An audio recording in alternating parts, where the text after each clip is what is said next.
Iniciando o DisruptCast. O que é DisruptCast, Alexandre Barbosa? Isso aí, O que é pessoal, isso? Pedro. Sim, esse é um programa que vai passar toda terça-feira, às 21h30, aqui na Colmeia, e a nossa intenção é levar informação acessível, informação fácil, informação que todos entendam sobre direito, inovação, regulação, todos os temas que são contemporâneos e que estão aí no dia a dia das nossas vidas, as coisas que estão acontecendo. Nós queremos, por meio desse espaço, tornar mais claras para as pessoas. Isso também vai ser um podcast. O que é um podcast?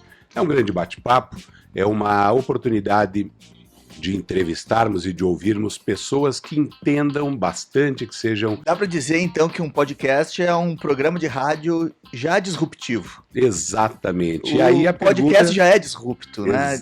Tem a disrupção no seu elemento crucial. Exatamente. Ali. Aí a primeira pergunta que se faz é o que é disrupção? Afinal de contas, o nosso programa vai se chamar Disrupt Podcast ou DisruptCast. O público pode até nos ajudar a dizer o que vai ficar melhor, se DisruptCast ou Disrupt Podcast. Mas aí o professor Alfredo já nos fala. Alfredo, o que é disrupção, que deu nome ao programa? Na verdade, isso tudo tem a ver com o nosso programa de mestrado aqui da Univel, né? Um programa já vinculado à inovação e a regulações, né?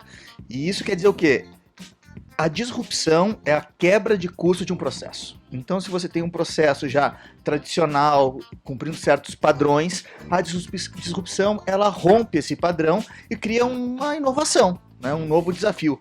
Mas interessante que a disrupção nunca foi, nem sempre, na verdade, foi algo bom, com uma visão correta, né? A disrupção tinha um elemento mais de bagunça, né? Lá na década de 90, quando surgiu o termo surgiu como um elemento assim de abandono, de bagunça mesmo, de coisas que não estavam organizadas, né? Só em 1995, quando dois professores de Harvard escreveram um texto sobre disrupções tecnológicas, catching the wave, eles chamaram, né? Ou seja, surfando a onda, que a disrupção começou a ser vista como algo inovador, né? E aí nós temos vários exemplos de disrupção. O nosso elemento aqui é falar da disrupção no direito, né? O direito que é tradicional, né? Que a sociedade vê ele como algo tradicional, intocável, de difícil compreensão, até pelos termos usados. A nossa ideia com esse DisruptCast é justamente trazer uma inovação na circunstância da acessibilidade ao direito. Não é mais ou menos isso? O que tu acha? É isso. E para ficar até mais simples, a ideia de disrupção é uma ideia de mudança, de modificação. As coisas que aconteciam de uma determinada maneira, elas evoluem, elas têm uma nova visão, elas são colocadas em novas maneiras. Então imagine que disrupção, o exemplo interessante de disrupção é o seguinte: você andava, vamos dizer lá, na Idade da Pedra. Você andava. Disrupção significa andar, por exemplo, de carro.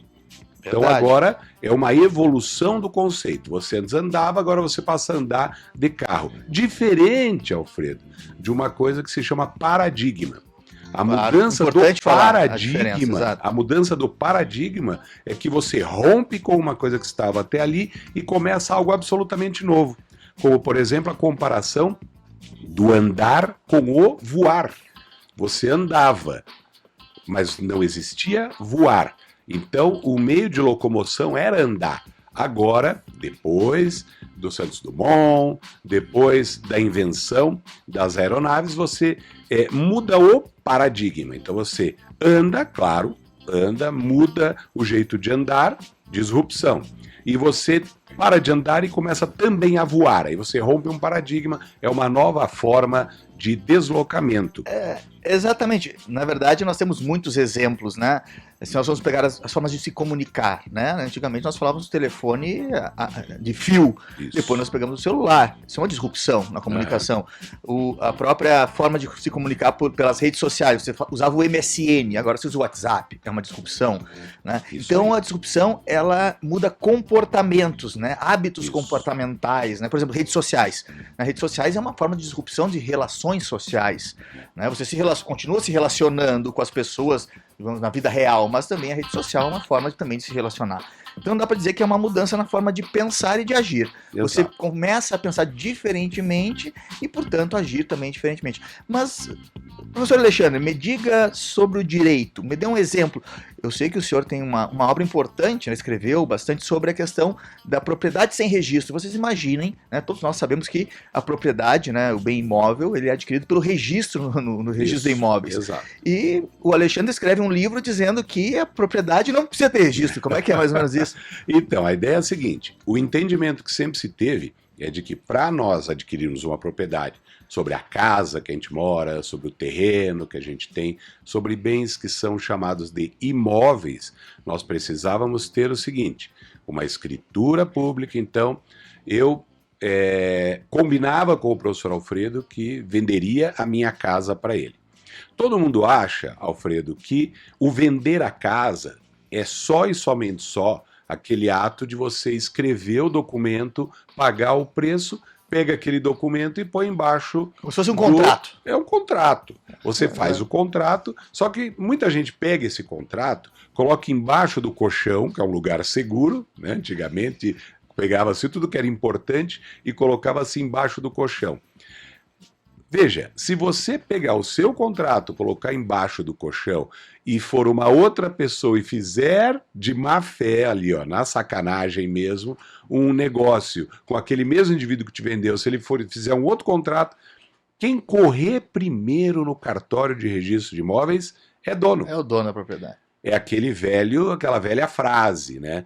Quem registra é dono.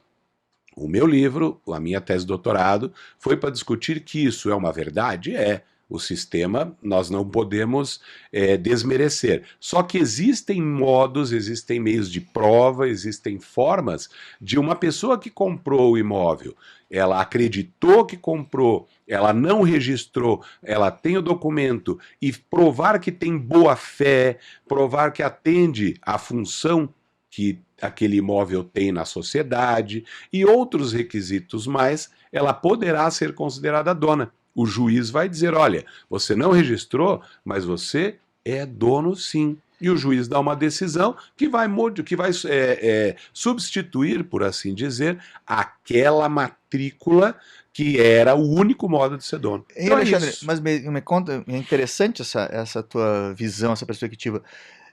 Isso é, claro, uma tese sempre é uma tese originária, era por isso que ela é uma tese, né? A gente constrói. Mas essa ideia surgiu. Conta um pouco para nós aí o making off do que te fez pensar a respeito disso, porque é interessante a gente contar para as pessoas que a forma que a gente constrói as ideias não cai do céu, né? A gente vai lendo um livro, escutando alguém falar, vendo muitas coisas. Uma questão importante para a gente dizer, né? O mundo teórico, o mundo acadêmico, o mundo dos livros, ele tem um grande objeto de análise, que é o mundo da vida, né? A gente olha para a vida e escreve um livro, a gente não fica imaginando, né?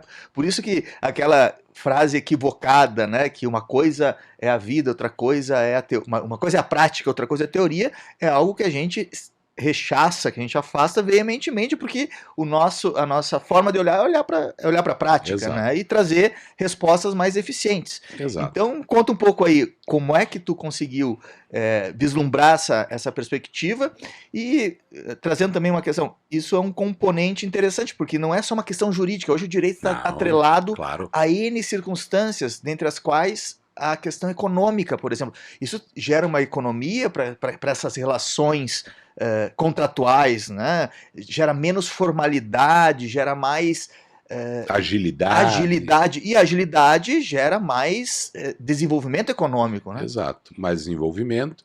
E disrupção, mais acesso também das pessoas às coisas. Isso que você falou, Alfredo, é uma coisa muito importante. Tem um professor português, o professor Orlando de Carvalho, que ele fala o seguinte, que o direito ele tem que estar a favor da vida. Essa é a frase do professor Orlando de Carvalho. O direito tem que estar a favor da vida. Aquilo que você falou, aquilo que a gente vive é aquilo que a gente tem que trazer para o mundo do direito para fazer com que as realidades sejam favorecidas. Então, o que me fez pensar isso foi imaginar o seguinte, o tanto de pessoas, o tanto de pessoas que fazem exatamente isso que eu acabei de falar. Pegam o contrato, enfiam embaixo do colchão e não sabem sequer, muitas vezes, que precisa levar esse contrato, esse documento até um outro cartório, um outro lugar. E acreditam que já compraram. E essas pessoas, elas acabam não sendo assistidas, protegidas pelo direito. Então, o meu pensamento foi, o que eu poderia fazer para tornar isso, que todo mundo sempre fala, poxa, quem registra é dono, mas isso não é justo. Mas isso não é justo.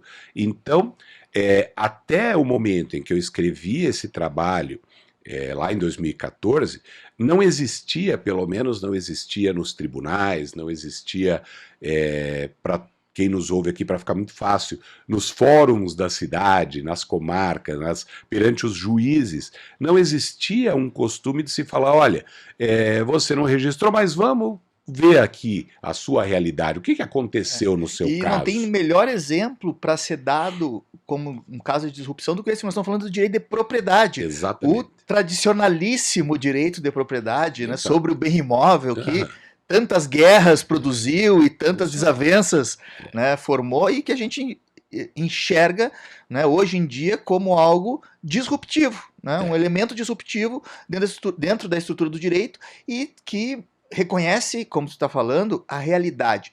Porque nós sabemos que, né, no horizonte do território brasileiro são ínfimas as pessoas, é o mínimo percentual de pessoas que têm a propriedade registrada. Exatamente, né? Isso a verdade é que as pessoas, se tem esse contrato que fica debaixo do colchão, também é raro, né? Normalmente as pessoas... Muitas vezes não tem nada, tem a posse, entrega o bem, paga o preço e acabou, e está vivendo. Só que você sabe, né? Acho que os amigos e amigas que estão nos ouvindo já ouviram em algum momento falarem, poxa vida, eu acreditava que era dono, vem o cidadão ali, vem o oficial de justiça e me desaloja, me tira da casa. Por quê? Porque essa é uma realidade. Então, para responder aquilo que você perguntou objetivamente, de onde me veio a ideia? Me veio a ideia exatamente de criar, ou pelo menos sugerir, né, alguns fundamentos, alguns modos de se justificar que, mesmo sem o registro, o juiz tem condições de me dar a propriedade para eu poder realizar, volto a dizer aquilo que você também falou, o meu bem da vida, porque todo mundo aqui sabe o que é mais importante do que o teto em que se vive. O que é mais importante do que o lugar onde os seus filhos, onde a sua família almoça, janta, dorme, brinca e convive. É o lugar mais importante das nossas vidas, é a nossa casa. Então, por isso é que o trabalho é sim disruptivo, por quê? Porque ele não inventou a roda, mas ele traz uma nova visão, um novo fundamento, um novo modo para a gente fazer aquilo que fazia antes. Né? Não é um rompimento com uma coisa absolutamente nova, que seria uma mudança de paradigma. É uma evolução de conteúdo para poder a pessoa que tem dificuldade de compreender isso, provando algumas coisas, ela alcança a propriedade. Então, professor Alfredo, a ideia de disrupção é exatamente essa. É a ideia de nós trazermos aqui, acredito, não é isso, meu amigo, todas as terças-feiras, entrevistados, pessoas que vão trazer sempre algum assunto ou vários assuntos que nós vamos desmistificar, nós vamos tentar tornar mais simples para a compreensão do nosso público. Exatamente, porque hoje em dia, né, quando a gente enxerga as situações jurídicas, né, infelizmente, né, inclusive em algumas... O ensino jurídico ele não nos possibilita ir tão adiante, né, por conta das estruturas, e nem estou falando das faculdades de Direito, do próprio MEC, no Ministério da Educação, Sim, que nos determina fazer de um jeito e não de outro. Nós não podemos avançar, né, na forma de olhar para o direito.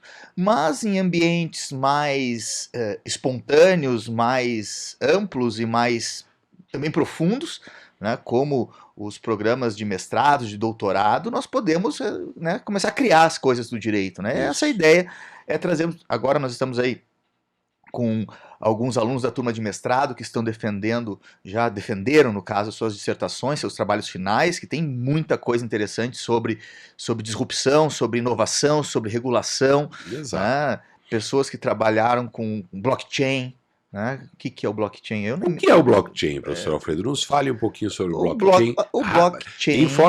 Temos que fazer o nosso público entender, uma coisa claro, simples, fácil. E vejam, esse é um grande desafio pra gente, porque uma coisa nós ficamos fazendo na sala de aula, outra coisa nós ficamos contando as histórias de um modo mais palatável, mais tranquilo. A palavra palatável já complicou. Já complicou, para vocês verem como o jurista ele usa os termos rebuscados.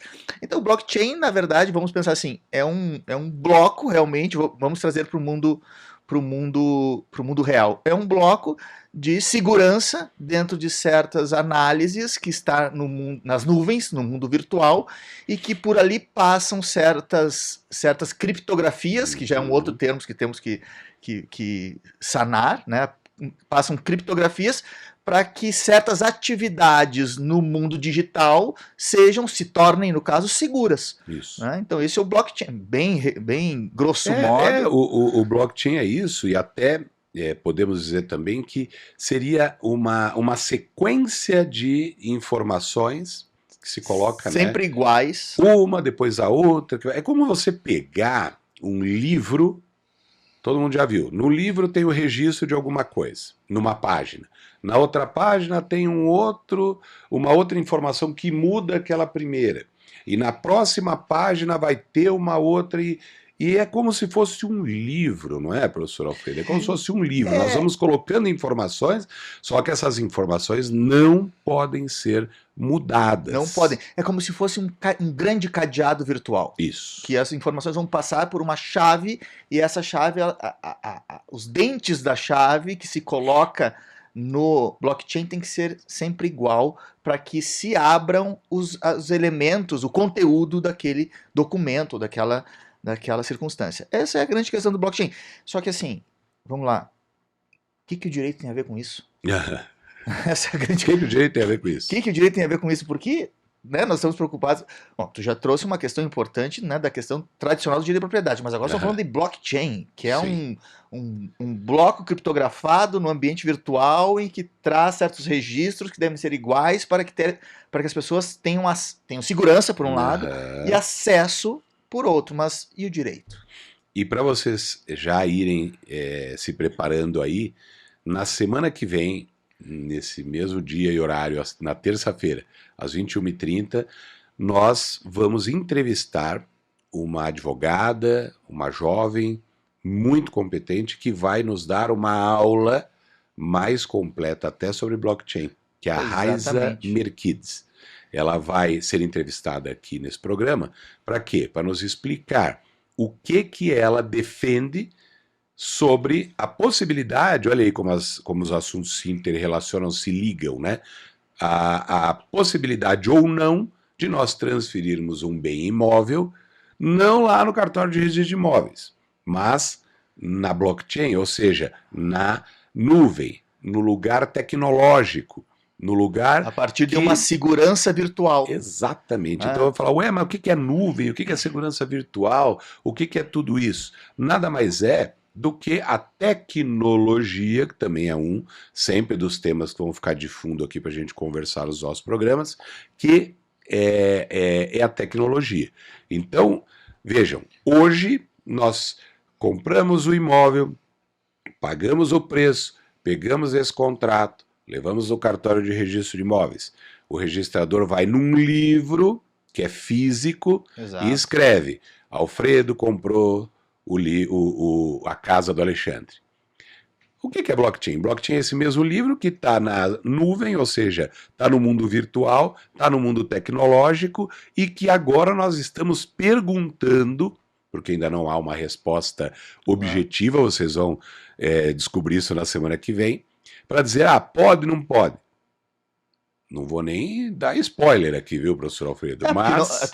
Até não tem, né? Até não tem. Não tem, porque isso tudo é construído, né, de uma forma muito responsável, né, temos que dizer, muito responsável e organizada, mas também com certa criação, né, por esse trabalho aí da Raiz, né, que foi bastante interessante no nosso programa de mestrado. Mas não é só isso, né? O que mais nós temos como exemplo de disrupt ou de disrupção? Vejam que o que a gente começou a falar, o que é disrupt, o que é disrupção, consequentemente, porque disrupt é o nome do programa, é o nome do podcast, que é uma ideia para ficar na cabeça das pessoas de que aqui a gente sempre vai falar sobre novidades, sobre coisas novas que impactam na vida de todo mundo e que a gente acaba estudando na faculdade de Direito, no mestrado em Direito e também, por que não dizer, no doutorado em Direito. Mas nós queremos aproximar essas informações de você que está em casa, nós queremos aproximar essa informação de você que não tem a faculdade de Direito.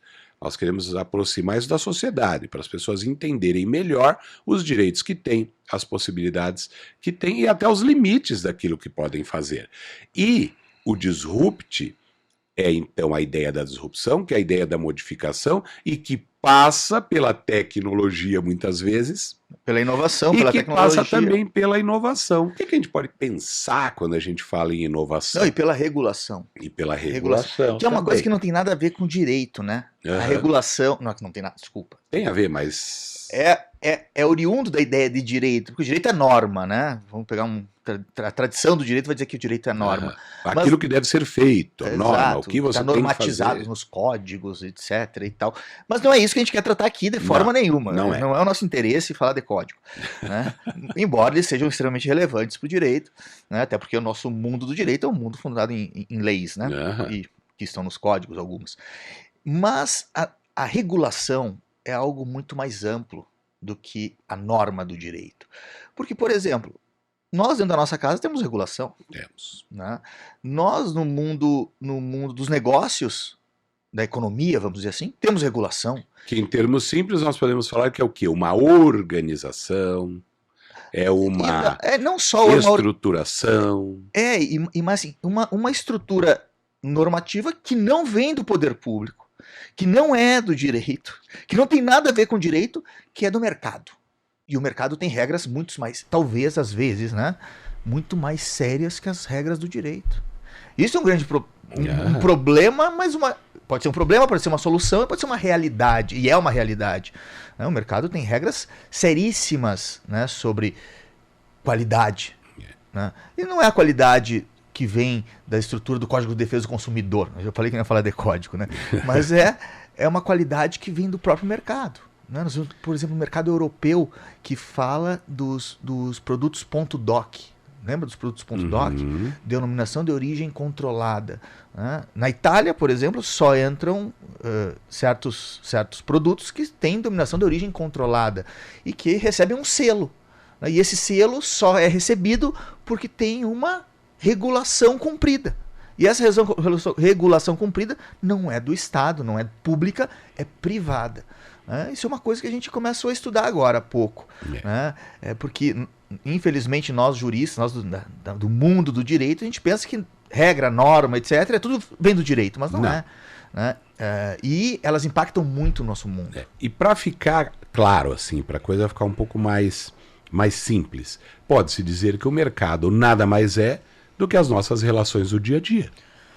Aquilo que a gente vive no dia a dia. Eu vou comprar uma bala na esquina, no bulicho da esquina, eu estou fazendo o quê? Um negócio jurídico. Estou fazendo um negócio e é aquilo que fala, você não deve ficar com o seu dinheiro guardado todo, guarda bastante, porque você tem que pensar no seu futuro, mas você também tem que pôr o dinheiro para circular. Então veja, você tem o dinheirinho que você recebeu do seu pagamento, vai lá no mercado, paga o preço, o mercado agora eu quero dizer o supermercado, tá? O supermercado tem uma receita, ou seja, ele ganha um dinheiro, compra produtos melhores e o outro vai lá, né? A outra pessoa vai lá, compra de novo e aí o indivíduo lá do supermercado, o dono do supermercado, precisa que alguém leve de caminhão essas mercadorias, então o dinheiro já circula também para o caminhoneiro, o dinheiro também já vai circular para aquela pessoa que plantou a alface, e nós vamos tendo pessoas que vão dando dinheiro para as outras e vão adquirindo bens e a coisa vai circulando. Isso é o mercado. E hoje nós temos um elemento tecnológico que é agregado à ideia de mercado, né? Que é uma ordem jurídica. O mercado é uma ordem jurídica. Claro, uma ordem de direito. Sempre que se falar jurídica, entendam uma ordem de direito. Do direito, né? Exato. Do direito. Então, quem? Que são os divulgadores nas redes sociais, né? Os influencers que nós chamamos. Uhum. Veja quanta questão jurídica tem por trás desse influencer. Ele é responsável pelo que ele fala nas redes sociais acerca de um produto. E se o produto não cumpre aquilo que ele diz que ele está vendendo nas redes sociais? E vamos colocar um elemento mais complexo. E se ele está vendendo produtos para criança? Uhum. Ele pode vender qualquer produto para criança? Não. Bom, tu tem uma filha... Não só vender, que divulgar, idade tem né? a Elis? 2 aninhos. A Ana Clara tem 4 6. meses, fez ontem. E eu não deixo ver qualquer coisa nas plataformas, né? Porque é um problema sério. Uhum. Mas isso será que ali tem uma falta de regulação? O que tu acha que tem nesses elementos que compõem o mercado e essas regras não jurídicas aí que nós estamos falando? Não, as regras não jurídicas, elas vão acontecendo a partir das próprias necessidades que as famílias, que as pessoas encontram de acordo com aquilo que elas precisam, podem ou não podem fazer. Então, essa regulação, o que é bom para uma propaganda infantil? Isso nasce da própria relação entre as pessoas. As próprias relações humanas vão ditando, vão dizendo aquilo que pode ou não pode, que deve ou não deve acontecer. Então, quando a gente fala de regulação, a gente fala disso também. Imagine lá que num determinado bairro de Cascavel há um modo de vida, um modo de se relacionar entre as pessoas que acaba criando, dentro desse próprio mundo, mini-mundo, uma forma de regulação. As pessoas dizem, olha, isso pode, isso não pode, o limite é esse, você pode avançar aqui, você não pode ali. Isso é um modo de se falar muito de maneira fácil e simples sobre regulação. Exatamente. Bom, nós temos uma pergunta aqui, um agradecimento. Paulo Pegoraro, né, Dr. Paulo Pegoraro, fala: parabéns pela estreia em alto nível. Pergunto se blockchain é seguro e onde temos aplicação prática para o consumidor nas compras online. Blockchain é seguro. O blockchain é seguro para ser. Até que provem o contrário. Professor Paulo Pegoraro, muito obrigado por estar com a gente aqui nesta nossa estreia, neste primeiro dia do nosso programa aqui na Colmeia e também no nosso podcast, o Disruptcast. Só um momento, lembrando que quem quiser fazer perguntas pelo WhatsApp, 45 999 17 9446. De novo, 45 999 17 9446. Esse é o WhatsApp da Rádio Colmeia, onde estamos gravando o Disruptcast. Isso aí. E lembrando que, infelizmente, o tempo passa depressa e faltam apenas 8 minutos para nós encerrarmos esse nosso primeiro bate-papo. Lembrando que a ideia, gente, é essa mesmo, um bate-papo, uma coisa informal, em que nós consigamos falar de tudo e deixar alguma mensagem aí para a vida das pessoas. Mas o professor Paulo perguntava, o blockchain é seguro? Veja, é seguro em determinada medida, porém, como tudo, não só na tecnologia, mas no dia a dia da vida, existem riscos. Por isso é que a gente fala da necessidade de se gerir os riscos, de se cuidar dos riscos. Risco é um outro elemento crucial, na nossa discussão sobre esse direito inovado, né? Sobre esse direito mais palpável, mais compreensível para a população. Exato. Por quê? Risco? Pense comigo. Veja, é seguro eu comprar, por exemplo, alguma coisa lá na internet que vai passar pela blockchain. Esse negócio ele vai dar certo ou não vai? Depende. Vai depender de se as pessoas estão de boa fé, estão de má fé, se o negócio está numa plataforma confiável ou não, se o próprio sistema ali da blockchain ele é um sistema verdadeiro ou não. Nós vimos aí essa semana jogadores de um determinado time de futebol que caíram numa arapuca aí de criptomoedas e etc. Isso tudo, tecnicamente, é negociado em blockchain. Exatamente. Todo mundo viu aí, né? Os jogadores de um time, que eu não vou dizer qual, porque eu não torço por ele. A criptomoeda só é criptomoeda e só é uma moeda virtual porque ela está garantida por um blockchain. Se não for, e ela só ganha status econômico, portanto, o interesse das pessoas em comprá-la, porque elas têm uma garantia que está assegurada dentro de um blockchain. Exato. Se não fosse isso... E agora, que é a grande discussão, também muita gente já está falando, conversando, estudando e produzindo sobre as criptomoedas, que é também um tema interessante que nós abordamos por aqui. Iremos abordar sem sombra de dúvidas. Abordaremos, e tem... Essa semana eu vi, acredito que o professor Paulo aí que nos ouve também viu, que o governo vai agora soltar o real digital. Ouviram falar disso? Faz um tempo já, Agora vai, real digital.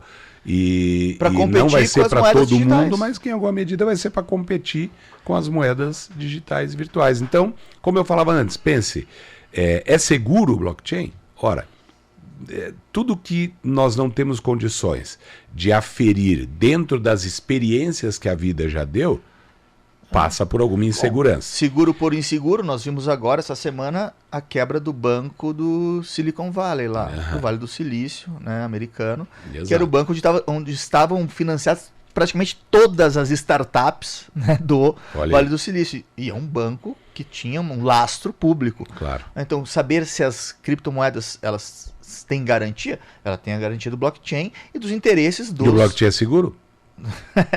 E dos interesses daqueles que apostam nela. Exato. Né? E nós vamos falar ainda em algum programa aqui sobre o que é startup, que alguém deve estar perguntando o que é startup. Né? Startup, exato.